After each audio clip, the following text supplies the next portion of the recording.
Recently, Joe Rogan raised some bizarre questions on whether Jesus was a real historical person or not. This is how the conversation went with one of his guests. Jesus as a historical figure is controversial. There's people that say yes, there's historical documents that show he existed, and then there's a bunch of documentaries that you can watch that like, boy, the evidence is kind of sketchy.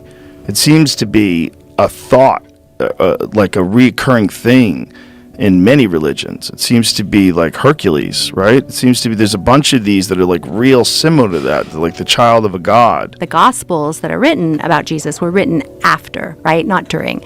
And that was, common. I mean, Socrates never wrote anything down. He told his stories to Plato. And how long after his death? Well, I think the first one, now I feel like I am not a historian here, but I think the first one was like 100 years. What does this conversation reveal? Rogan thinks that Jesus was not a real person. He was one of the scores of mythological figures like the ancient pagan gods. His guest goes on to support his point and says that the gospel writings were not written by Jesus himself. Rather, they were written at least 100 years after the alleged events took place. The implication is very clear. All that we know about Jesus was simply made up much later by people with vested interest. For them, there was no historical Jesus. Jesus was an invented deity. Stories were added to turn him into a divine figure much later. Like Rogan and his guest, a lot of atheists also believe this line of thinking about Jesus. It is called Jesus mythicism. They reject the historicity of Jesus, deny that Jesus ever lived at all. This sentiment has been around for a while and, in fact, has been believed by a significant number of people. A survey conducted by the Church of England showed that 4 out of 10 people did not believe that Jesus was a real person. What Joe Rogan is effectively saying is that over 2 billion Christians who believe in Jesus as their God, who lived in the first century Israel, died by crucifixion outside Jerusalem by the order of the Roman governor Pontius Pilate, and resurrected on the third day according to the scripture, they were all just believing in this made-up deity, one among many mythological figures. They were nothing but the figments of ancient imaginations, the creation of men. Could he be right? Is there any evidence for the historical existence of Jesus? Did Jesus really live and walk on this earth as the New Testament claims?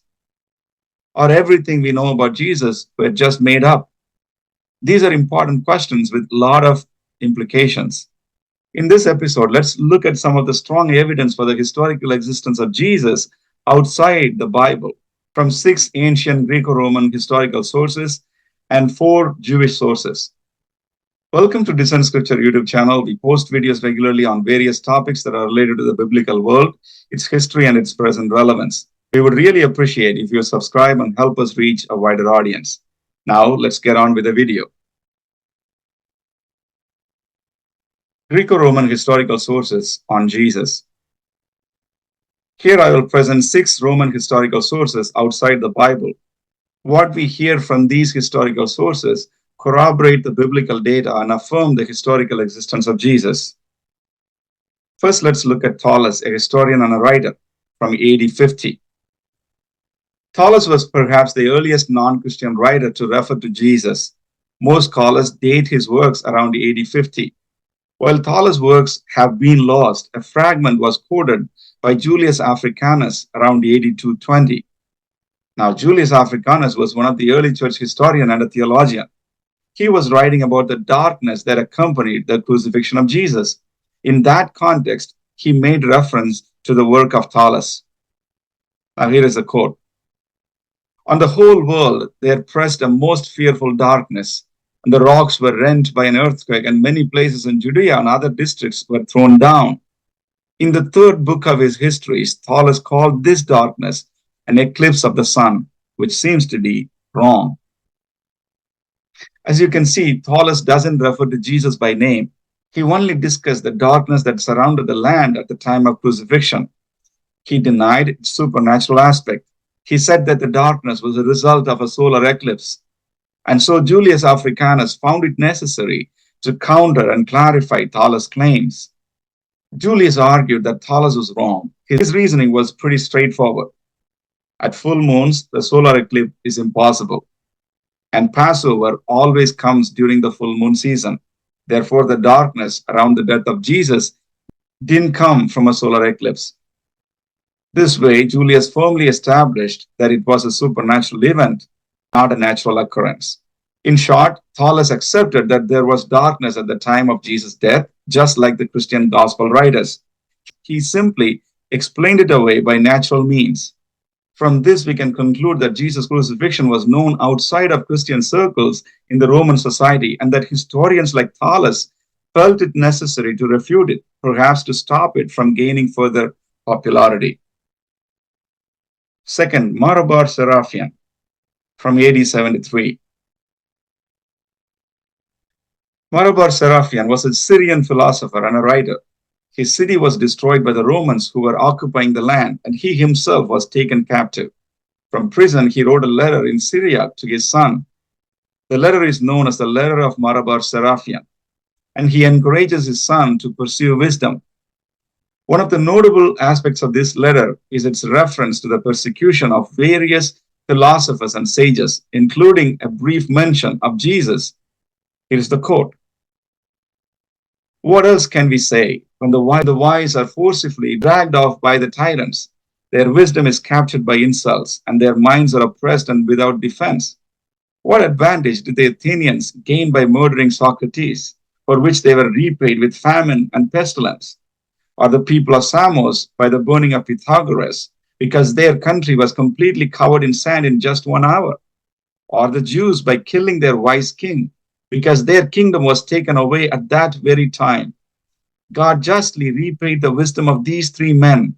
The Athenians died of famine, the Samians were completely overwhelmed by the sea, and the Jews desolate and driven from their own kingdom are scattered through every nation.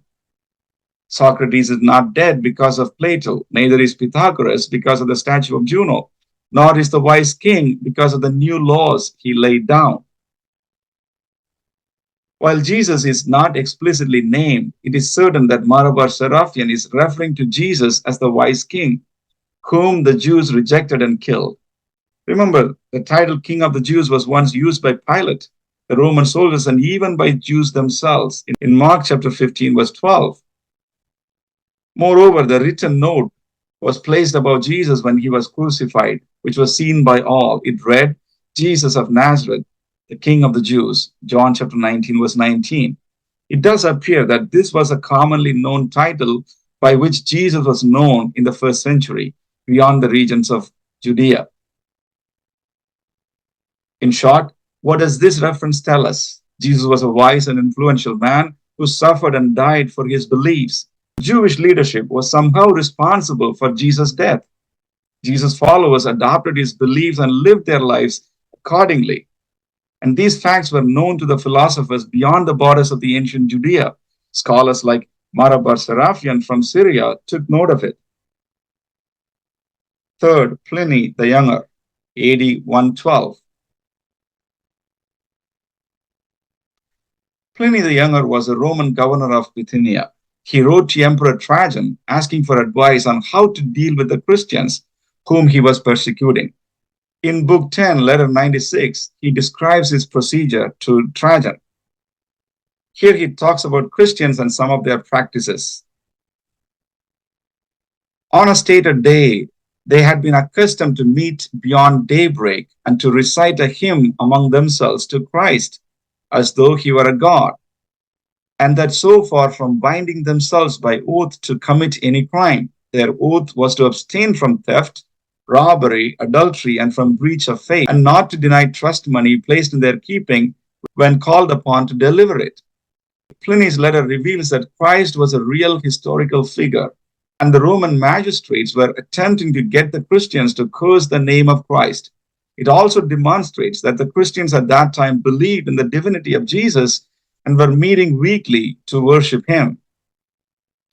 It is interesting to note that Trajan responds to Pliny's letter by stating that Christians were not to be hunted out, but only those who claimed to be the followers of Jesus were to be punished, while those who recanted their faith were to be pardoned. The fourth historical source comes from Tacitus, from AD 116.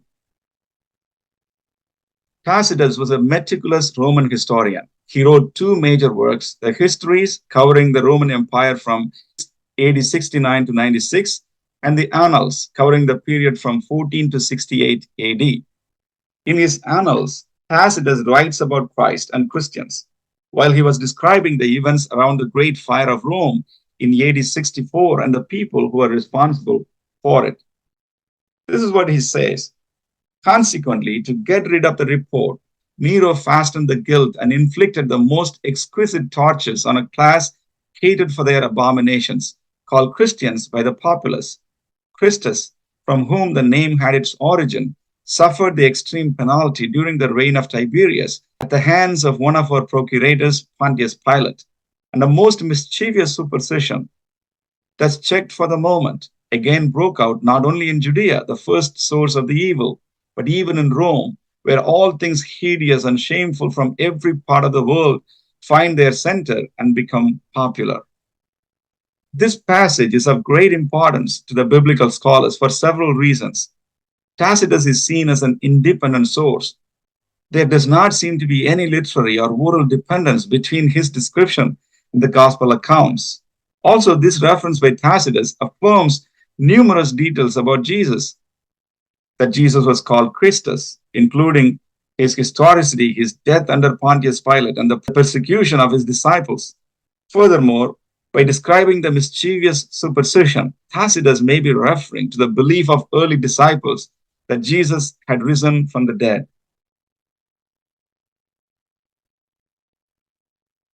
The fifth historical source is Suetonius from AD 120. Gaius Suetonius Tranquillus was a Roman historian. His most famous work, De Vita Caesarum, Lives of the Caesars, it recounts a brief history of the first 12 Caesars, from Julius Caesar to the Emperor Domitian. In his chapter on the life of Gladius from AD 41 to 54, he explained the reason for the emperor's decision to expel the Jews from Rome. This event is also recorded in the Bible, in the book of Acts, chapter 18, verse 2. And found a certain Jew named Aquila, born in Pontus, lately come from Italy with his wife Priscilla, because that Claudius had commanded all Jews to depart from Rome. This is what Suetonius says in this regard. He, Claudius, expelled the Jews from Rome, since they were always making disturbances because of the instigator Christus. There is a general scholarly consensus that Christus, a phonetic variant or misspelling of the Latin Christus, referring to none other than Jesus Christ.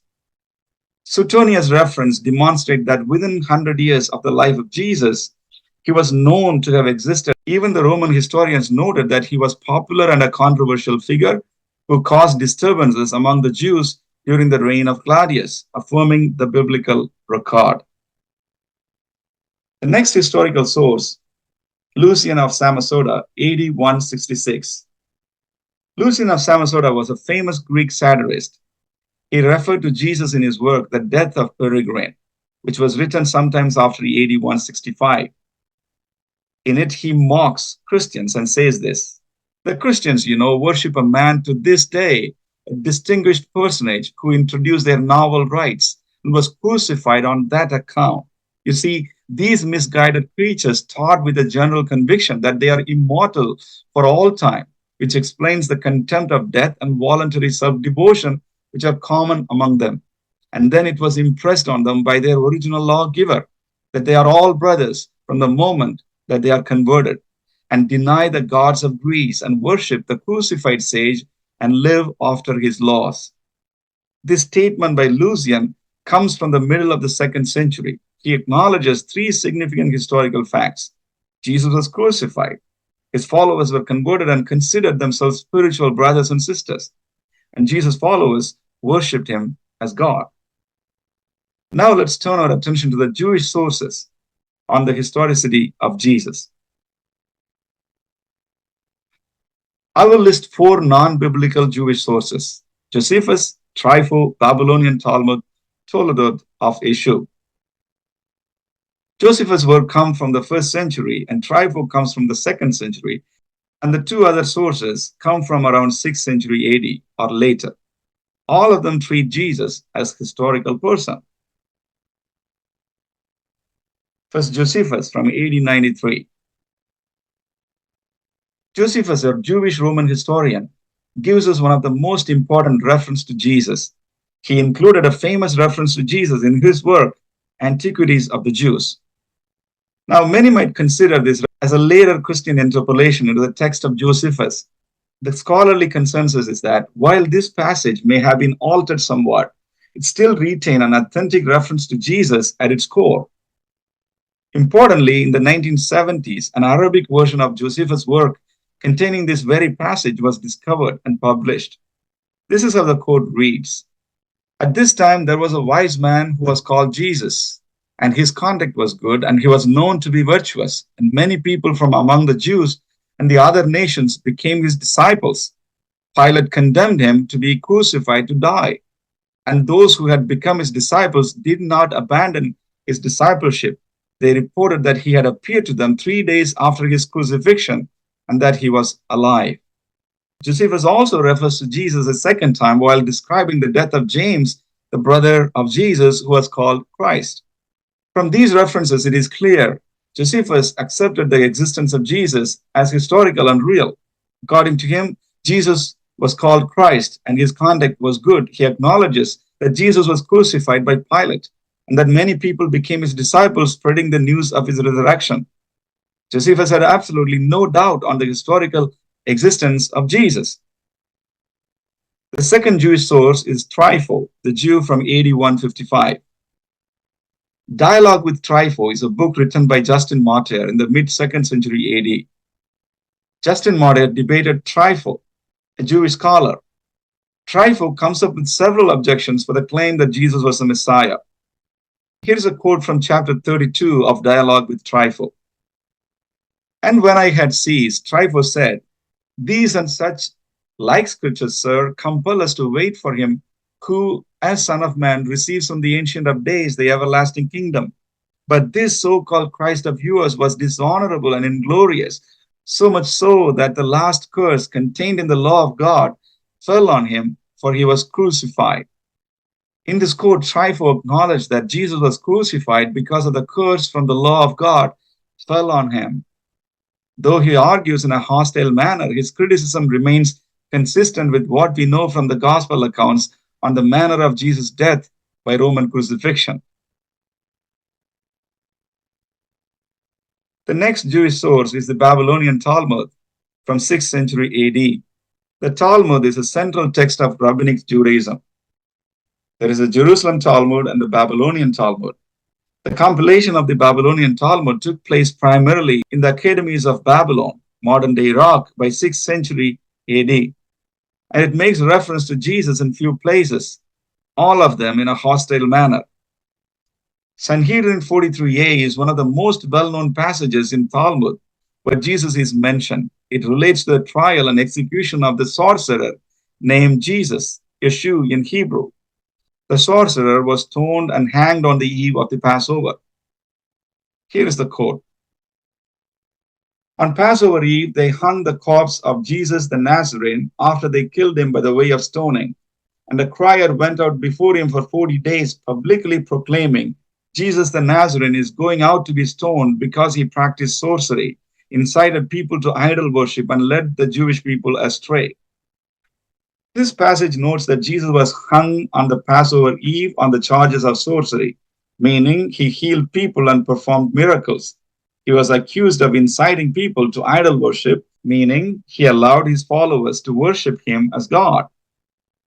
This Talmudic passage attempted a brazen revisionist history by stating that the Jews conducted a due judicial process for 40 days and then condemned Jesus to be killed.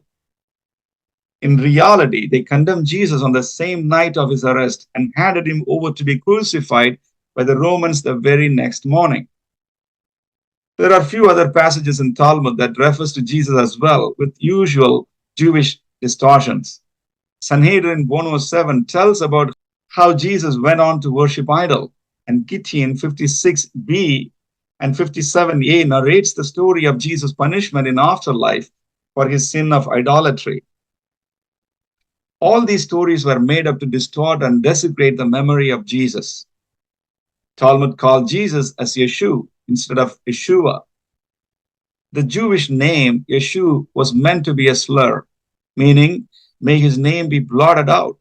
The Jews did believe that he was a real person and hated him to the core by cursing even his memory. The last Jewish source is Toledot of Yeshu from 6th century. Let's look at another Jewish hostile manuscript called Toledot Yeshu. It is a Jewish retelling on the life of Jesus. It tells of a fictitious story about what happened to Jesus' body after his death. It claims that Jesus' disciples plotted to steal Christ's body, but a certain gardener named Judas discovered the conspiracy. He came secretly and removed the body from Joseph's tomb and relocated it to a secret grave. When the disciples came to the original tomb and found it empty, they proclaimed that he had risen from the dead. Soon after, the Jewish leaders also approached Joseph's tomb and found it empty. The gardener then took them to a secret grave and showed them Jesus' real body.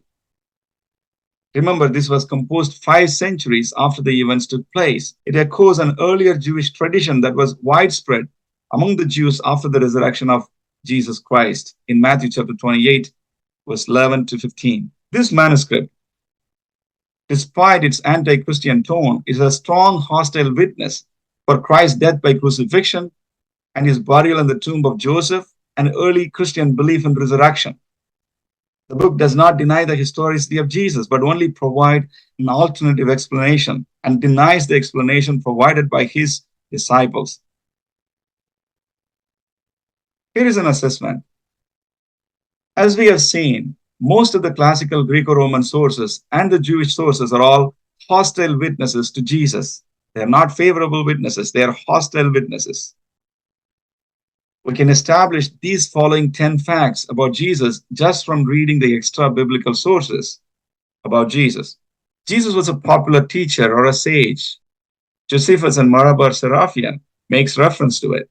Jesus healed people, i.e. practiced sorcery or magic. Talmud and Celsus refers to it. Jesus claimed to be God. Pliny the Younger and Lucian refers to it. Jesus was known as a wise king. Bar Seraphion makes reference to it. Jesus was crucified by the order of Pontius Pilate, the Roman governor. Tacitus and Trypho refers to it. Number 6, darkness covered the earth at the time of crucifixion. Historian Thallus refers to this. Number 7, Jesus' followers believed that he resurrected. Toledot Yeshu, Lucian of Samosata, Josephus. These historians refers to this. Number 8, Jesus' followers worshipped him to be God. Pliny the Younger, Talmud, Lucian of Samosata, they refer to this. Jesus' followers pledged to live righteous lives. Pliny the Younger points to this fact. Jews believed that disciples stole the body. Yeshu. All these ancient historical sources treated Jesus as a real historical figure who lived in the 1st century Judea during the time of Augustus and Tiberius Caesars, and he was crucified when Pontius Pilate was the prefectus of the Judean province. They perfectly corroborate with what we know about Jesus in the New Testament Gospels. Such correlations and evidence are extraordinary in ancient history. Here is my closing reflection. Bart Ehrman is an atheist New Testament scholar. He published a book on the historicity of Jesus. Once he was asked this same question, whether Jesus was a historical person, by another atheist. This is how he answered to that question. I cannot see evidence in archaeology or history for a historical Jesus. Yeah, well, I do. I know in the crowds you all run around with, it's commonly thought that Jesus did not exist. Let me tell you, once you get outside of your conclave, there's nobody this is not even an issue for scholars of antiquity. It is not an issue for scholars. There is no scholar in any college or university in the Western world who teaches classics, ancient history, New Testament, early Christianity, any related field who doubts that Jesus existed. The reason for thinking Jesus existed is because he is abundantly attested in early sources. That's why. And I give the details in my book. Early and independent sources indicate that certainly that Jesus existed. One author that we know about knew Jesus' brother and knew Jesus' closest disciple, Peter. He's an eyewitness to both Jesus' closest disciple and his brother. So, I mean, I'm sorry, but again, I respect your disbelief, but if you want to go where the evidence goes, I think that atheists have done themselves a disservice by jumping on the bandwagon of mythicism, because, frankly, it makes you look foolish to the outside world. If that's what you're going to believe, you just look foolish.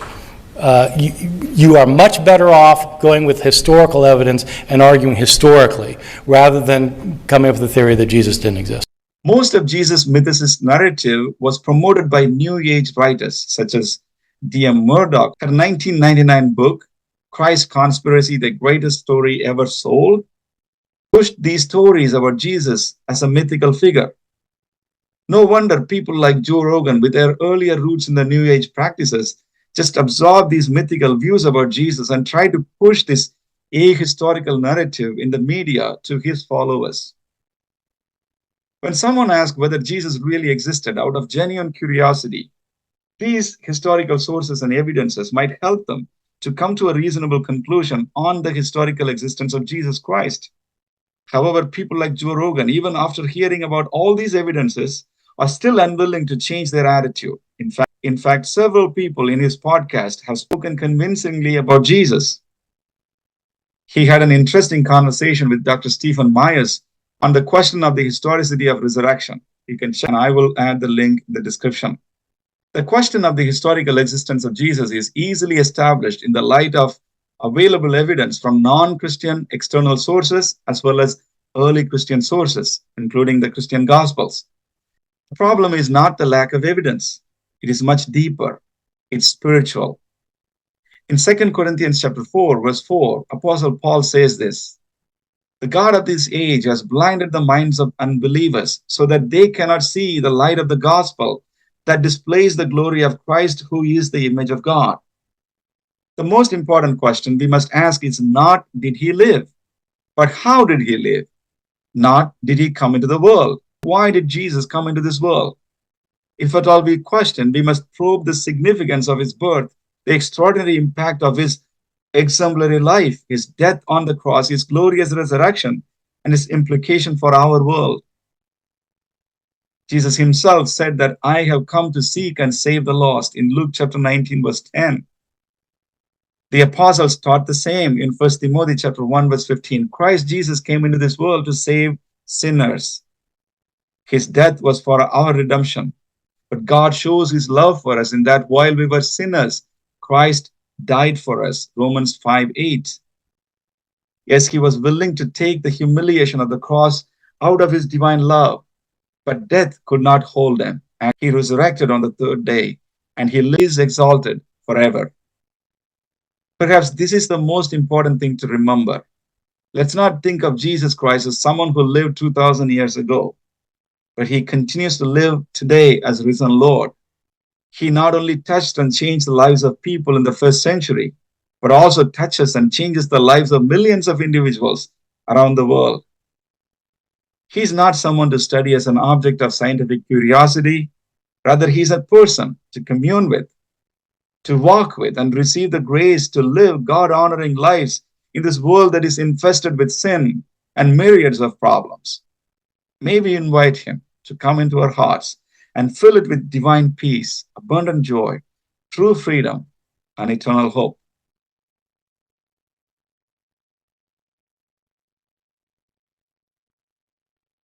Thank you for watching our video. If you haven't subscribed to the channel, please do subscribe and support our channel.